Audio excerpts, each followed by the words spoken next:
Hallelujah. ऐ प्यारे जिंदा आसमानी बाप खुदावन जी, हम तेरे पास आते तेरा शुक्र करते हैं जिंदगी और जिंदगी की तमाम तर नेमतों के लिए। खुदावन जी तेरी पाक हजूरी के लिए, तेरे प्यार के लिए तेरा शुक्र करते हैं खुदावन कि हर रोज खुदावन जी तू हमें ब्लेस करता है और हमें ये तौफीक बख्शता है खुदावन जी कि हम तेरी पाक हजूरी में आके तेरे नाम को ग्लोरीफाई कर सकें खुदावन। एक एक जान को, जितनी जानों ने खुदावन तेरी पाक हजूरी में अपने होंठों का नजराना दिया है खुदावन, तेरे नाम को ग्लोरीफाई किया है, तेरी वर्शिप की है खुदावन, देख के कुछ छू और कसरत से बरकत दे खुदावन। इनके आने वाली जनरेशंस को भी खुदावन हमेशा इसी तरह अपनी पाक हुजूरी में याद रखना, ताकि खुदावन जी हमेशा गाते बजाते रहें, तेरे नाम को ग्लोरीफाई करते रहें खुदावन जी, और तेरे लिए कसरत से इस्तेमाल होते रहें खुदावन। तेरा शुक्र करते हैं आज एक बार फिर हम तेरी जिंदा पाक आवाज सुनने को हैं खुदावन। तो हम सबको खुदावन जी कसरत से आज इस कलाम के वसीले से, जो हम तेरे बंदा के वसीले से सुनने को है, पास्टर लतीफ जॉन के वसीले से खुदावंद अपने बेटे को छू और कसरत से बरकत दे। जिस तरह खुदावंद उनको ब्लेस कर रहा है, उनकी मिनिस्ट्री को बढ़ा रहा है खुदावंद जी, और ज्यादा हम ब्लेसिंग को और फ्रूटफुलनेस को खुदावंद वॉइस ऑफ गॉड मिनिस्ट्री के लिए और पास्टर लतीफ जॉन के लिए भी खुदावंद जी मांग लेते हैं खुदावंद। अपने बेटे को आज एक बार फिर खुदावंद कसरत से इस्तेमाल करना, एक एक अल्फाज खुदावन जो तेरा बंदा बोले हमारी लाइफ में खुदावन जी वो चेंज लेके आए, हम तेरी पहचान में बने खुदावन। तू हमें अंडरस्टैंडिंग देना ताकि तेरे कलाम की गहरी मीठी बातों को, उन भेद की बातों को खुदावन जी हम जान सकें। तेरा पाकरू कसरत से हमारी मदद और रहनुमाई करे खुदावन जी, और डिसर्नमेंट देना खुदावन जी, अक्ल और दानाई देना, अपना विजडम देना खुदावन, ताकि हम तेरे कलाम को समझ सकें। अपने बंदा को आज खुदावन कसरत से इस्तेमाल कर, जब तक वो बोलते रहे तेरा पाकरू खुदावन उनको ब्लेस करता रहे, और खुदावंद एक एक वर्ड तेरी पाक मर्जी के मुताबिक खुदावंद तो अपने बेटे पर रिवील कर, ताकि जो भी वो बोले हम सब के लिए खुदावंद आज एक रेवलेशन नहीं खुले खुदावंद। और खुदावंद तो छू और बरकत दे सारे नेटवर्क को, सारी आबो हवा को, सारी फिजा को खुदावंद। हम अपने आप को तेरे पाक के ताबे करते हैं खुदावंद जी, और हमें तौफीक अता करता कि तेरे कलाम के वसीले से जो भी रिसीव करें उसे दूसरे लोगों तक भी पहुंचाने वाले बने खुदावंद। तेरा शुक्र करते हैं, यही सब कुछ मांगते पा लेते हैं तेरी मीठी जलाली यीशु मसीह नासरी के नाम में, आमीन। आमीन आमीन। खुदा की तारीफ हो, खुदा की शुक्रगुजारी हो। सो हम बड़ी इज्जत और एहतराम के साथ खुदा के कलाम को और खुदा के खादम पास्टर लतीफ जॉन साहब को वेलकम कहते हैं। सो वो आए और हम सब के साथ खुदावंद की बातें शेयर करें। तो वेलकम पास्टर साहब। बहुत बहुत शुक्रिया भाई अलमास, खुदावंद आपको बरकत अता करे। खुदावंद यीशु मसीह के बाबरकत और जलाली नाम में मेरी तरफ से आप सबको सलामती हो। खुदावंद का शुक्र करते हैं आप तमाम बहनों का, भाइयों का, खुदावंद के खादमों का, जो हर रोज अपने हिस्से की बरकत को हासिल करने के लिए आते हैं और उसकी प्रस्तश के जरिए से शुक्रगुजारी करते हैं। सिस्टर मलिया, थैंक यू वेरी मच, आपने दुआ की है हम सब के लिए। खुदावंद का कलाम जो है ये हमें इसीलिए दिया गया है कि हम उस कलाम को पढ़कर, सुनकर उस पर अमल कर सकें। तो ये बहुत ज़रूरी है कि हम खुदावंद के जिंदा पाक कलाम को इस नादर कीमती मौका से जितना भी फ़ायदा उठा सकते हैं हम उससे ज़रूर उठा लें। जैसा कि आप सब जानते हैं कि हम हर मंडे को मिसाल की किताब का मुतालिया कर रहे हैं, और आज हम 10वीं आयत तक पहुंच गए हैं। लेकिन आज हम 10वीं आयत से लेकर 19वीं आयत तक एक ही बात है जिसपे बारे में हम गौर करेंगे। माफ़ी चाहता हूँ, ज़रा थोड़ा सा नज़ले की शिकायत है, वो मुझे ऐसे महसूस होता है कि जैसे छींक आ रही है तो इसके लिए माजरत चाहता हूँ अगर बीच में कोई ऐसा प्रॉब्लम हो जाए तो माजरत चाहते हैं इसके लिए पहले से। ये कुछ मौसम ऐसा है जिसकी वजह से कभी कल बहुत ज़्यादा गर्मी थी और आज सुबह से फिर बहुत ज़्यादा बारिश हुई है और ठंडा मौसम हो गया है, तो इसकी वजह से कि थोड़ी सी तबीयत जो है वो नासाज है। सो खुदावंद आप सबको बरकत अता करे। तो मैं बता रहा था कि मिसाल की किताब के 10वें आयत पहला बाप और उसकी 10वीं आयत तक हम पहुंच गए हैं, लेकिन 10वीं आयत से हम आज 19वीं आयत तक कवर करने की कोशिश करेंगे, क्योंकि ये आगे जो आयात है 11, 12 से लेकर 19वीं आयत तक, वहां एक ही ख्याल के बारे में जिक्र किया गया है और उसके अंदर मुख्तलिफ पहलू हैं जिन पर हम गौर करेंगे। सो हमारा आज का जो उन्वान होगा, जो हमारा आज का टाइटल होगा, वो है खानदान के लिए जंग, यानी कि अपने खानदान के लिए जंग। लफ्ज जब जंग का आता है तो उस वक्त हमारे जहन के अंदर जो जंग हमने सुनी है या जिस तरह की जंग हमने सुनी है या देखी है, या जो हमारे ख्याल में या तस्वर में एक जंग का लफ्ज जब आता है तो वहां पर गोला बारूद और बंदूक, गन, तोपे, बम, ये सारी चीजें जो हैं, कत्ल व गारत, खून रेजी जो है, ये हमारे जहन के अंदर आती है। लेकिन जब यहां पर ये लिखा हुआ है टाइटल कि खानदान के लिए जंग, जब हम अपने घराने के लिए जंग लड़ते हैं, और जंग का मतलब है कि दो चीजों का आपस में तसादम, यानी कि ये दो मुल्क हो सकते हैं, दो अशखास हो सकते हैं, उनकी आपस में जो लड़ाई है। अगर हम इसको, चले हम पहले 10वीं आयत को पढ़ लेते हैं, वहां पर क्या लिखा हुआ है। अरे मेरे बेटे, अगर गुनहगार तुझे फसलाए तो रजामंद ना होना। ऐ मेरे बेटे, अगर गुनहगार तुझे फसलाए, हम वेलकम कहते हैं। आज हमारे साथ भाई संजीव भी मौजूद है। खुदावंद आपके साथ हो भाई, खुदावंद आपको बरकत अता करे। अगर गुनहगार तुम्हें क्या करे, फसलाए, तो रजामंद ना होना, राजी ना होना। और हम सब इस आयत से बखूबी तौर पर वाकिफ हैं कि खुदावंद का बंदा सुलेमान क्या बात हमसे कहना चाहता है। गुनहगार का लफ्ज जब हमारे जहन के अंदर आता है तो हमारे जहन के अंदर एक ही लफ्ज आना चाहिए या आता है कि गुनहगार वो शख्स है जो खुदा की बात को मानता नहीं है। नाफरमान कह सकते हैं। नाफरमान शख्स जो है वो गुनहगार है, क्योंकि जो हुक्म, जो तालीम, जो हदायत, जो असला जिंदा पाक कलाम के अंदर खुदा ने हमें अता की हैं, अगर हम उन बातों पर अमल नहीं करते, इसका मतलब है कि हम खुदा का हुक्म नहीं मान रहे, तो हम गुनाह करते हैं।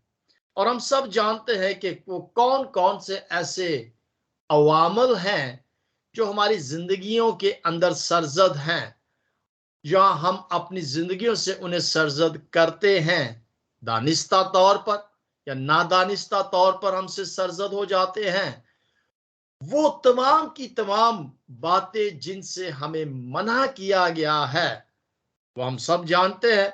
हम कोई बच्चे नहीं है, हम रूहानी तौर पर मजबूत है, रूहानी तौर पर हम इसे अच्छी तरीके से समझते हैं। और अगर मैं इसे ये कहूं जंग को, कि हम इस जमीन पर इस बेदीनी के जमाना के अंदर हम एक रूहानी जंग लड़ रहे हैं। ये रूहानी जंग हमारी है, और ये रूहानी जंग हम अपने घराने के लिए भी लड़ते हैं। यानी कि हम ये चाहते हैं कि हम खुदा के फर्मा बरदार बेटे और बेटियां हों। अब एक बाप, एक मां, यानी कि वालिदैन अपने बच्चों के लिए भी यही दुआ करते हैं कि हमारे बच्चे जो हैं वो भी फर्मा बरदार बेटे बेटियां हों। और ये ख्वाहिश तमाम के तमाम वालिदैन की हैं कि हमारे बच्चे जो हैं वो फर्मा बरदार अपने वालिदैन के भी हों और अपने खुदा के भी फर्मा बरदार हों। अब फर्मा बरदारी के अंदर बहुत सारी ऐसी बातें आ जाती हैं जिनसे हमें रूहानी तौर पर एक जंग को लड़ना है।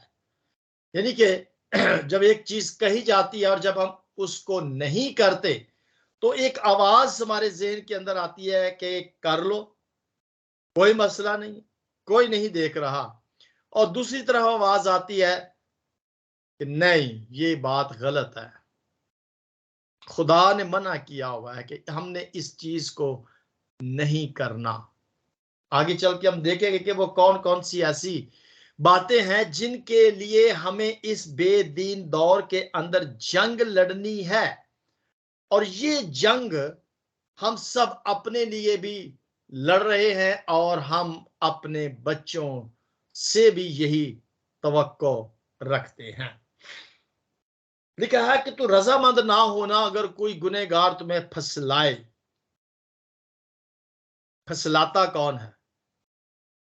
हम रूहानी तौर पर तो यही कहते हैं कि अबलीस जो है वो हम इंसानों को फसलाने की, वर्गलाने की, गुमराह करने की कोशिश करता है, लेकिन वो किसी ना किसी इंसान के थ्रू अपना वार जो है वो करता है। किसी ना किसी दूसरे ऐसे शख्स की मदद के जरिए से या ऐसे दूसरे गुनहगार शख्स के वसीला से वो किसी रास्तबाज शख्स को वर्गलाता है, यानी उससे कहलवाता है कि चलो आज हम ये काम मिलकर करते हैं। तो मेरे जीजो, वालदैन की जिस तरह से वालदैन चाहते हैं कि हमारा बेटा फर्मा बरदार हो, इसी तरह हमारा आसमानी बाप भी यही चाहता है कि सारी की सारी कलीसिया जो है, तमाम के तमाम बरगजीदा लोग, खून से खरीदे हुए उसके बेटे बेटियां उसके फर्मा बरदार हो। जैसे हमारा दुनियावी बाप है ऐसे हमारा आसमानी बाप भी है। जैसे हमारा दुनियावी बाप हमसे प्यार करता है ऐसे ही हमारा आसमानी बाप भी हमसे प्यार करता है। दुनियावी बाप चाहता है कि हम उसके फर्मा बरदार हो, आसमानी बाप भी चाहता है कि उसकी सारी कलीसिया उसकी फर्मा बरदार हो। जब हमने जिक्र किया था लास्ट टाइम कि जब एक वालदैन का जब एक बेटा या बेटी पास होता है, कामयाब होता है, सरफराज होता है, तो उसको इनाम जो है वो दिया जाता है। इसी तरह जब हम रूहानी तौर पर कामयाब होते हैं तो हमारा आसमानी बाप हमें वो जिंदगी का ताज देता है। वालदैन की फर्मा बरदारी करना या अपने आसमानी बाप की फर्मा बरदारी करना, ये एक इनाम के हकदार हो जाते हैं जब हम फर्मा बरदार होते हैं। जैसे वालदैन की ख्वाहिश है कि हमारे बच्चे कामयाब सरफराजी हासिल करें, तो खुदावंद का पाक कलाम इसके बारे में बड़ी वाजिया और साफ तौर पर वालदैन को हदायत करता है। अगर आपके पास खुदावंद का जिंदा पाक कलाम है तो मेरे साथ निकालिएगा मिसाल की किताब उसका 23वां बाब और उसकी 6ठी आयत को। मेरे साथ आप रहें, एक्टिव रहेंगे। अगर आप पढ़ने में मेरी रहनुमाई करेंगे तो आप एक्टिव भी रहेंगे। अगर आपके पास कोई सवाल हो तो आप सवाल भी कर सकते हैं। जरूरी नहीं है कि सिर्फ मैं ही बोलूं। बाइबल स्टडी के अंदर मैंने जैसे बताया कि आप सवाल करें, इंटरप्ट करें, मुझे एकदम बीच में बोल सकते हैं और आप कह सकते हैं कि इस चीज की हमें समझ नहीं आ रही, ये कैसे है, या इसकी वजाहत आप हमें थोड़ी और कर दें, या आप अपना कमेंट कोई ऐड करना चाहें तो आप कर सकते हैं। मैं आपको खुली यानी कि छुट्टी दे रहा हूं कि आप बोल सकते हैं। स्टडी का मतलब ये होता है। तो इंसाल की किताब उसका 23 बाब और उसकी 6ठी आयत में कोई पढ़ना चाहता है तो वेलकम कहते हैं। आप सब जब आते हैं खुदा के घर में तो ये हम इबादत कर रहे हैं, ये वर्शिप हम कर रहे हैं। तो यहाँ पर हम अपने गीतों की किताब और कलाम मुकद्दस को लेकर बैठा करें और एक ऐसा माहौल बनाया करें कि yes we are in worship. हम एक अपने खानदान के साथ मिलकर हम इबादत कर रहे हैं। अब ये नहीं होना चाहिए कि हम बैठे हुए हैं और काम कोई और कर रहे हैं और हम शो कर रहे हैं कि हम आईडी के अंदर हैं। मुकम्मल तौर पर ध्यान जो है वो हम इबादत पर दें। यही खुदा की इज्जत है, ये भी उसकी फर्मा बरदारी है कि अगर हम उसकी रिस्पेक्ट करते हैं तो then we should respect the word of God. तो इस वक्त डायरेक्ट खुदा तो हमसे आके कलाम नहीं कर रहा, लेकिन उसने कलाम हमारे हाथों में दिया है और उस कलाम को हम बयान कर रहे हैं, खादम जो है उसको बयान करते हैं। तो जब हम उसको सुनते हैं, कलाम मुकद्दस को पढ़ते हैं, तो it means that we are respecting not me, मेरी रिस्पेक्ट नहीं आप कर रहे हैं, आप खुदा की रिस्पेक्ट कर रहे हैं। सो मेरी ये आप सबसे इल्तमास होगी कि जब हम इबादत में आए तो कोशिश करें कि इबादत का माहौल बनाएं, वर्शिप करें, बैठे मिलकर सब पूरे का पूरा घराना और इबादत में ही बैठे। मिसाल की किताब 23 बाब और उसकी 6 आयत में क्या लिखा हुआ है? लड़के की उस राह में तरबियत कर जिस पर उसे चलना है, ताकि वह बूढ़ा होकर भी उसे ना भूले। तो पढ़ सकता है, मैंने वैसे ज़बानी बोल दिया है क्योंकि ये बड़ी आयत मशहूर आयत है और हम सब इससे बखूबी तौर पर जानते हैं। इंसाल 23 बाब और उसकी 6 आयत में, ये इंसाल 23 बाब और उसकी 6 आयत जी 23 है, 23 है, 22 है, 22 है। लड़के की उस राह में तरबियत कर जिस पर उसे जाना है, वह बूढ़ा होकर भी उससे नहीं मुड़ेगा। जब हमारे पास बच्चे छोटे होते हैं उस वक्त हमें क्या करना है? उनकी गाइडेंस करनी है, उनकी रहनुमाई उनकी तरबियत करनी है। मैंने कल इस बात का जिक्र किया था कि हम अपनी इस इबादत को हर रोज करें या हफ्ते में एक बार करें। मुझे रिस्पांस तो नहीं मिला, लेकिन मेरा दिल ये गवाही देता है कि हम हर रोज इबादत करें और अपने घर के अंदर अपने खानदान के साथ मिलकर अपने बच्चों के साथ बैठकर इबादत करें और हर रोज करें, ताकि हमारे वो बच्चे जो अभी छोटे हैं हम उनकी बेहतर तौर पर ट्रेनिंग कर सके, तरबियत कर सके। यही बात लिखी है कि जब वो छोटे होते हैं उस वक्त ये तमाम के तमाम वालिदैन की जिम्मेदारी है कि वो अपने बच्चों के साथ मिलकर हर रोज देखे हम खानदानी इबादत करते हैं। तो ये एक बड़ा नादिर मौका है हमारे पास कि हम अपने खानदान के साथ मिलकर बैठकर, अपने खास तौर पर बच्चों के साथ बैठकर, तो उन्हें बताएं कि ये है वो इबादत, ये है वो कलाम, ये है खुदा हमें क्या फरमाता है कि हमें करनी चाहिए। तो अगर इस कीमती मौका से हम फायदा ना उठाएं तो मेरा ख्याल है कि फिर ये गफलत हमारी वालिदैन की तरफ से होगी, क्योंकि हमने अपनी जिम्मेदारी को वफादारी के साथ नहीं निभाया। और कलाम कहता है कि बच्चे की या लड़के की या बच्चों की जब वो छोटे होते हैं उस वक्त उनकी तरबियत करनी है, और ये जिम्मेदारी हम सब की है। और ये कीमती नादर मौका जो है वो हमारे पास है। जी बिल्कुल, हम चाहते हैं कि डेली इबादत हो, मुझे इससे कोई इश्यू नहीं है, लेकिन अगर हम सब मिलकर इस बात पर मुत्तफिक हो कि ये तो हुक्म खुदा का है, हमारा खुदा ये चाहता है कि हम अपनी जिम्मेदारी को वफादारी के साथ निभाएं, कि ये बच्चे जो अभी छोटे हैं अगर हम इनकी इस वक्त तरबियत करेंगे तो वो बच्चे बड़े होकर रूहानी तौर पर मजबूत होंगे। एलन को पास बैठाए, सिस्टर मलिहा के बच्चे, मुझे ईमान है कि वो हमारे साथ है। जब वो कलाम पढ़ते हैं, सुनते हैं, तो वो सारे बच्चे बैठते हैं, सुनते हैं। इसी तरह सिस्टर जेबा के बच्चे, सिस्टर नसरीन के बच्चे, भाई शमाउन, मीरा भी साथ होगी, मूसा भी साथ होंगे।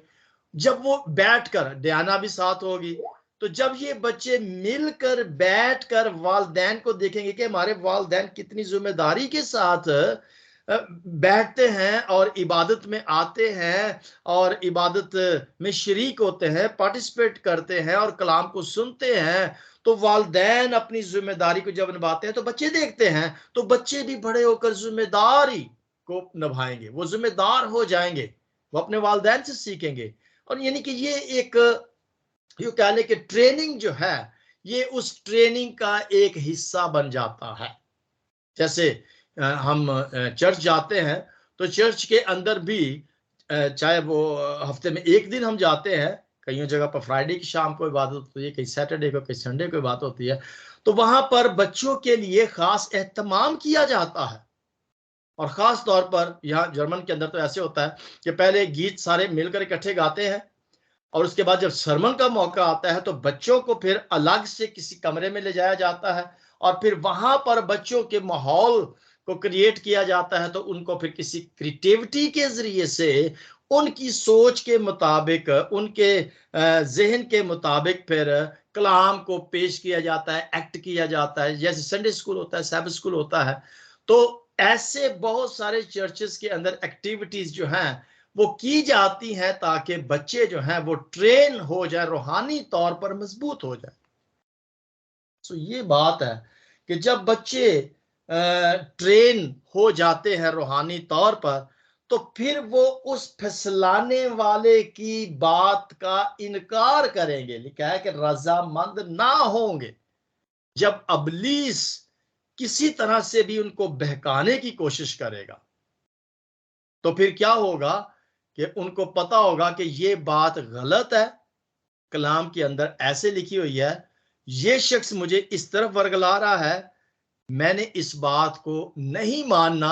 तो ये अब ट्रेनिंग है, जिम्मेदारी है तमाम के तमाम वालिदैन की, तमाम के तमाम खादमों की, तमाम के तमाम एल्डर्स की, डीकन्स की, जो क्लर्क्स होते हैं चर्च के अंदर, उन तमाम के तमाम की जिम्मेदारी है। अब यहां पर लिखा है कि मेरे बेटे, अगर गुनहगार तुझे फसलाए तो रजामंद ना होना। किस बात पर रजामंद ना हो? सवाल ये हो रहा है किस बात पर रजामंद ना होना। आगे चलकर हम देखते हैं तो सबसे पहले यहाँ पे लिखा 11वीं आयत में कि अगर वो कहें कि हमारे साथ चल, हम खून करने के लिए ताक में बैठे हैं। खून करने के लिए, अब खून करना क्या है? ये गुनाह है। 10 हुक्मों में भी हम देखें तो वहां पे लिखा हुआ है कि खून ना करना। अब खून का लफ्ज जब हमारे ज़हन के अंदर आता है तो फिर एक ही बात जाती है, कत्ल करना, चाकू मारना, छुरी मारना, खून निकाल देना, किसी को मार देना, जान से खत्म कर देना, ये खून करना हमारे ज़हन के अंदर ये आता है। लेकिन मेरे जीजो, जब आप उन्हें तफसील के साथ बताएंगे कि खून करना सिर्फ बंदूक के साथ या किसी आला के साथ मारना ही खून नहीं होता, ये और भी बहुत सारे तरीके हैं खून करने के।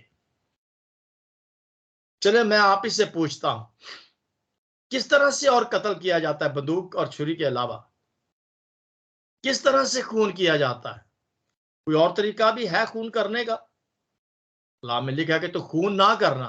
कोई बता सकता है खून और किस तरह से हो सकता है? जिस नसरीन, जी, किसी का दिल दुखाने से। वेरी गुड, वेरी गुड, बहुत बहुत शुक्रिया। जब हम किसी को ऐसी बातें करते हैं, बुरा भला कहते हैं, अहमक कहते हैं, बेवकूफ कहते हैं, दिल तोड़ते हैं किसी का, तो ये भी कत्ल के बराबर है, ये खून के बराबर है। इसका मतलब है कि हमने अपने बच्चों को खून के बारे में बताना है, ट्रेन करना है, समझाना है। तभी तो हम कहेंगे कि अगर कोई गुनहगार कहेगा तो वो कहेगा नहीं नहीं नहीं नहीं, ये बात नहीं कहनी, क्योंकि इससे किसी का दिल टूट जाएगा, उसको ठेस लगेगी, वो परेशान हो जाएगा, वो अपने अंदर बेइज्जती महसूस करेगा, वो परेशान होगा और उससे उसका दिल दुखेगा। किसी का दिल दुखाना भी कत्ल के बराबर है।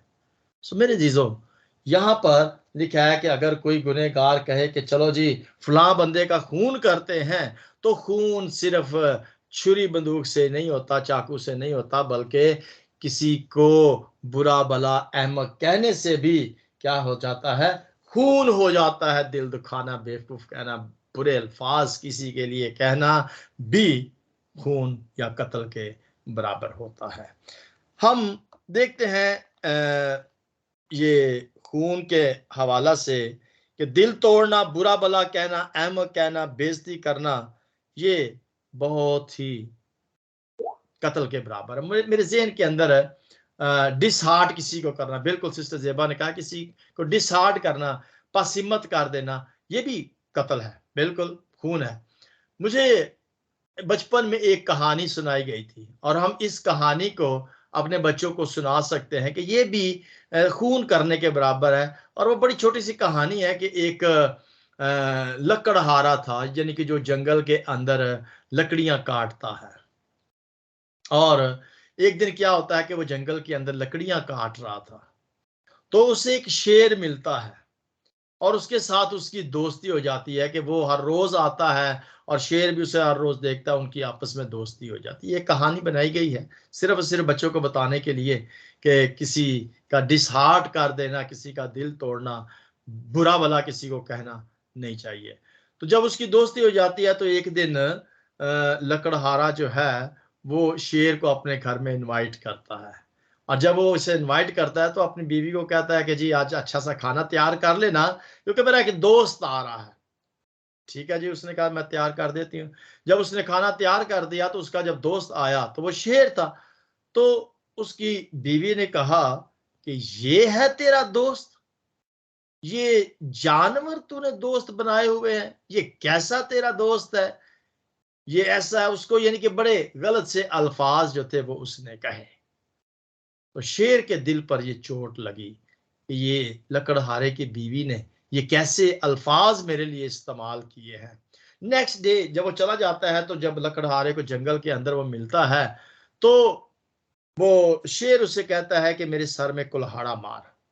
और लकड़हारा कहता है नहीं नहीं यार, ये तो गलत बात है, मैं कैसे, तू मेरा दोस्त है, मैं कैसे तुझे जख्म लगा कैसे तुझे मार सकता हूं कुल्हाड़ी को। उसने कहा नहीं मार, नहीं तो अगर मैं नहीं करेगा तो मैं तुझे खा जाऊंगा। लिहाजा उसने क्या किया कि उसके सर में कुल्हाड़ी मारी, उससे चोट लगी और वो शेर चला गया। बहुत दिनों या महीनों के बाद वो शेर फिर दोबारा उस लकड़हारे के पास आता है और उसे मिलता है। वो कहता है कि देख, ये जख्म जो तूने मेरे सर पे कुल्हाड़ी के साथ लगाया था ये तो ठीक हो गया है, अब दर्द नहीं है, लेकिन जो अल्फाज तेरी बीवी ने मेरे बारे में गलत कहे थे वो मेरे दिल पर लगे हुए हैं और वो ठीक नहीं हो रहे। यानी कि जो चीज चोट दिल पे लग जाती है वो ठीक नहीं होती। और ऐसे ही इंसान जब किसी दूसरे इंसान के बारे में गलत अल्फाज बोलता है तो उसके दिल पर जब वो चोट लगती है तो उसको डिसहार्ट हो जाता है, पसीमत हो जाता है, परेशान हो जाता है, चोट लगती है, and that is also a कत्ल, खून के बराबर है। सो मेरे जीजो, खून सिर्फ कत्ल नहीं है, किसी का दिल तोड़ना, डिसहार्ट करना जो है वो भी खून के बराबर है। सो अब हम आगे देखते हैं। यहाँ पर एक बात लिखी हुई है, अगर अगली आयत में देखें तो यहाँ पर तो आगे लिखा है कि झगड़ा करने वाला, आगे बात लिखी है कि वो पताल में चला जाता है। यहाँ पर एक बात लिखी हुई है कि 13वीं आयत में कि हमको हर किस्म का नफीस माल मिलेगा, हम अपने घरों को लूट से भर लेंगे। अब लूट मार करना, धोखे के साथ किसी का कोई चीज अपने इस्तेमाल में ले आना, लूट मार को हम समझते हैं सब, ये धोखे के अंदर आ जाता है कि धोखे के साथ, फरेब के साथ, ये भी अबलीस का काम है। धोखा देना, चीट करना। अब हम सब इस बात से बखूबी तौर पर वाकिफ हैं कि धोखा कैसे किसी को देते हैं, कैसे किसी को चीट करते हैं। अब इसके अंदर बहुत सारी बातें हैं, लेकिन हमने अपने बच्चों को ये तरबियत देनी है कि हमने किसी को दुख नहीं देना, किसी का दिल नहीं तोड़ना, किसी को धोखा नहीं देना, और चोरी का या लूट मार का जो रुपया पैसा है, धोखे का रुपया पैसा जो है, वो हमने अपने घर में नहीं लेकर आना, बल्कि हमने लूट मार करनी ही नहीं है, किसी को धोखे या फरेब के साथ ऐसा पैसा कमाना ही नहीं है। सो ये बहुत सारी ऐसी बातें हैं जो अबलीस हमारे दिल के अंदर दूसरों के वसीला से डालने की जब कोशिश करता है तो हमने कहना है रजामंद नहीं होना। 10वीं आयत में जो लिखा है कि तू रजामंद ना होना। सो इन बातों का पता होना हम सब का फर्ज है कि हम अपने बच्चों को बताएं कि ये बातें हैं जो अबलीस हमसे करवाना चाहता है। यही वो जंग है इस बेदीनी दुनिया के अंदर, जो रूहानी जंग है, और हमने इस रूहानी जंग के लिए अपने आप को मजबूत करना है, अपने आप को हमने तैयार करना है, ताकि हम ऐसे काम जो अबलीस इंसानों के वसीला से करवाता है, धोखा देना, झूठ बोलना, अपने अंदर लालच या धोखा या फरेब को रखना, ये अबलीस का काम है। अगर 19वीं आयत में पढ़े तो आकर नफा के लालच की राहें ऐसी हैं, ऐसा नफा उसकी जान लेकर ही छोड़ता है। लालच जो होता है ये क्या करता है, इंसान की जान को ले लेता है। सो मेरे जीजो, खुदा जो है वो अपने बच्चों से प्यार करता है, और हम सब इस बात से वाकिफ हैं कि जिस तरह से वालिदैन अपने बच्चों से प्यार करते हैं और वो नहीं चाहते कि वो किसी भी ऐसे काम को करें जिससे उनकी जान चली जाए, नुकसान हो, या उससे किसी का दिल टूटे, कोई भी ऐसी बात वालिदैन नहीं चाहते कि उसके बच्चे उसमें इन्वॉल्व हो। ऐसे ही खुदा हमारा भी यही हदायत आज सुलेमान के वसीला से हमें देता है कि हमने अपने बच्चों की तरबियत करनी है कि वो ऐसे काम करने के लिए, अगर कोई भी शख्स हमें कहता तो इब्लीस ही है, लेकिन किसी इंसान के वसीला से कहता है, तो हमने रजामंद नहीं होना। सो हासिल कलाम एक हवाले के साथ हम यहाँ पर ख़त्म करते हैं। अगर हम देखेंगे पहला करंथियों उसका 10 बाब और उसकी 4थी आयत को, तो ये हमारा हासिल कलाम होगा, कंक्लूजन होगा। ये पहला करंथियों उसका 10वां बाब और उसकी 4थी आयत को पढ़ेंगे। वहां पे लिखा है, और सब ने एक ही रूहानी पानी को पिया, क्योंकि वो उस रूहानी चट्टान में से पीते थे जो उनके साथ साथ चलती थी, और वो चट्टान मसीह था। हमारा निजात हिंदा खुदावन यीशु मसीह, जो हमारी मजबूत चट्टान है, वो हमेशा हमारे साथ साथ चलता है, वो हमारी रहनुमाई करता है, वो हमारी हिफाजत करता है, वो हमारी फिक्र करता है, और वो चाहता है कि हम खुदा के कलाम को पढ़ें, सुने, उस पर अमल करें, और उस रूहानी जंग को फतह कर लें।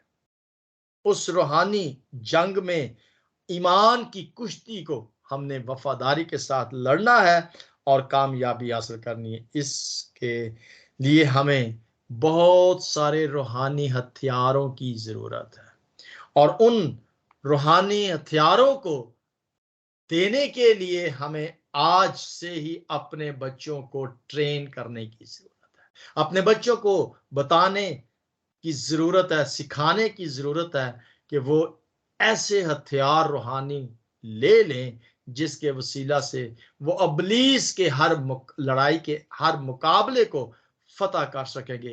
ये जिम्मेदारी मेरी, आप सब वालिदैन की, कलीसिया के खादमों की, एल्डर्स और डीकन्स की जिम्मेदारी है कि वो अपने बच्चों को खुदा के कलाम के बारे में ज्यादा से ज्यादा सिखाएं। यही वो रूहानी जंग है जो इस बेदीनी के दौर में हम सब लड़ रहे हैं। खुदावंद इस कलाम के वसीला से हम सबको बरकत अता करे और हमें सरफराजी अता करे। आमीन एंड गॉड ब्लेस यू। जी भाई अलमास।